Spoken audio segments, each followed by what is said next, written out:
भारत में अब 1 अप्रैल से 45 साल या उससे ज्यादा उम्र के सभी लोग कोविड वैक्सीन लगवा सकेंगे। अभी तक इस उम्र के उन लोगों को ही वैक्सीन दी जा रही थी जो किसी बीमारी के शिकार हैं।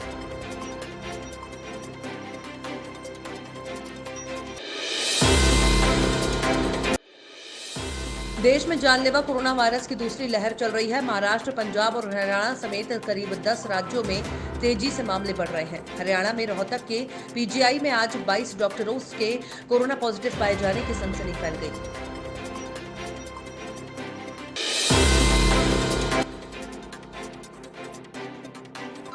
देश भर में मौसम ने अचानक करवट ली है। दिल्ली, एनसीआर समेत उत्तर भारत में लोगों को धूल भरी आंधी का सामना करना पड़ रहा है, तो वहीं कई राज्यों में बारिश और बर्फबारी की वजह से मौसम पूरी तरह बदल गया है।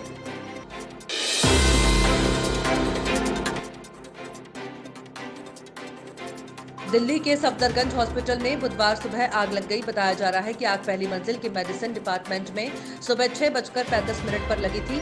धीरे धीरे आग एच ब्लॉक वार्ड 11 तक पहुंच गई।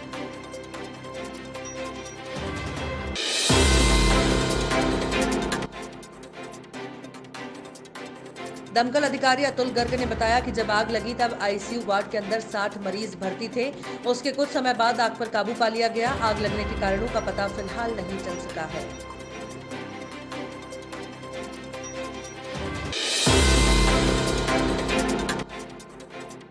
मध्य प्रदेश में इस साल मार्च में ही गर्मी ने लोगों के पसीने छुड़ा दिए हैं।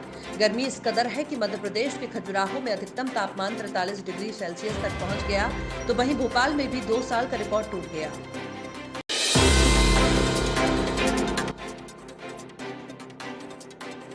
पंजाब में कोरोना से हालात बिगड़ते जा रहे हैं।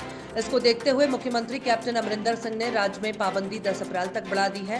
पंजाब में पहले 31 मार्च तक सख्ती लागू थी, अब यही सख्ती 10 अप्रैल तक लागू रहेगी।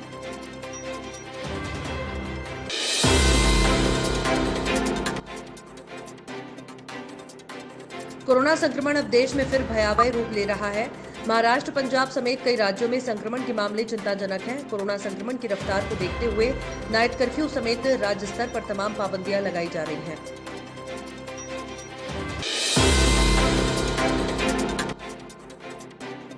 1 अप्रैल से नए वित्त वर्ष का आगाज हो जाएगा, लेकिन नए वित्त वर्ष में आम आदमी को महंगाई के मोर्चे पर तगड़ा झटका लगने वाला है, क्योंकि रोजमर्रा के इस्तेमाल होने वाली चीजें महंगी होने जा रही हैं। मारुति सुजुकी समेत तमाम ऑटो कंपनियों ने 1 अप्रैल से कार और बाइकों की कीमतों में बढ़ोतरी का ऐलान किया है।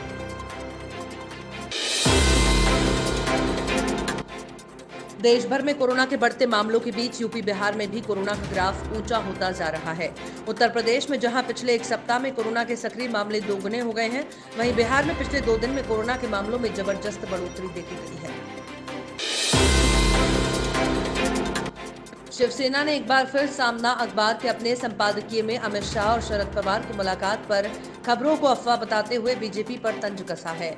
सामना में कहा गया है कि बीजेपी अपनी विफलता और निराशा के कारण सकपकाई हुई है।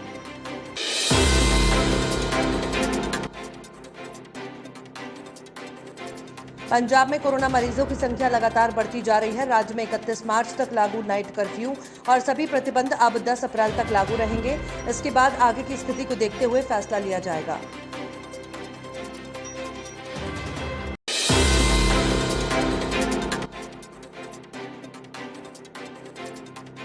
म्यांमार की सेना ने देश के पूर्वी हिस्से पर मंगलवार को और हवाई हमले किए, जिसके बाद हिंसा की स्थिति और गहरा गई। हमलों के बाद करेन जातीय अल्पसंख्यक के हजारों लोग सीमा पार करके शरण के लिए थाईलैंड पहुंचे।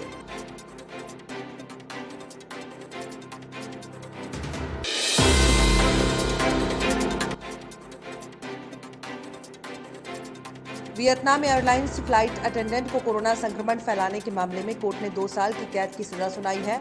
खबरों के मुताबिक शख्स कोरोना संक्रमित था और इसके बावजूद वो लोगों से मिलजुल रहा था।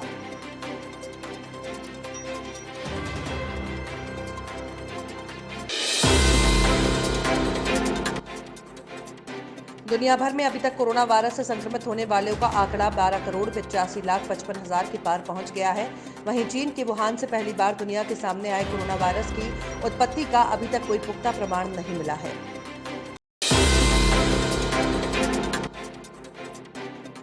कोरोना वायरस की उत्पत्ति की जांच करने वाले विश्व स्वास्थ्य संगठन के विशेषज्ञों की टीम ने कहा है कि इस घातक विषाणु के स्रोत का अब तक पता नहीं चला है और सवालों के जवाब पाने के लिए आगे और अध्ययन किए जाने की जरूरत है।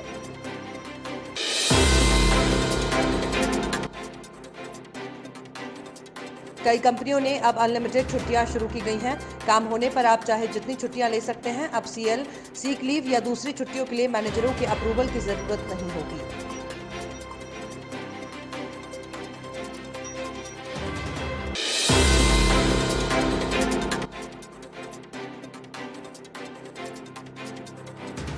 अंतर्राष्ट्रीय बाजार में तेल के दामों में भारी तेजी है। भारत में बड़े पैमाने पर सरसों तेल का इस्तेमाल होता है, लेकिन इस बार सरसों की नई आवक के बावजूद इसके दाम घटे नहीं हैं।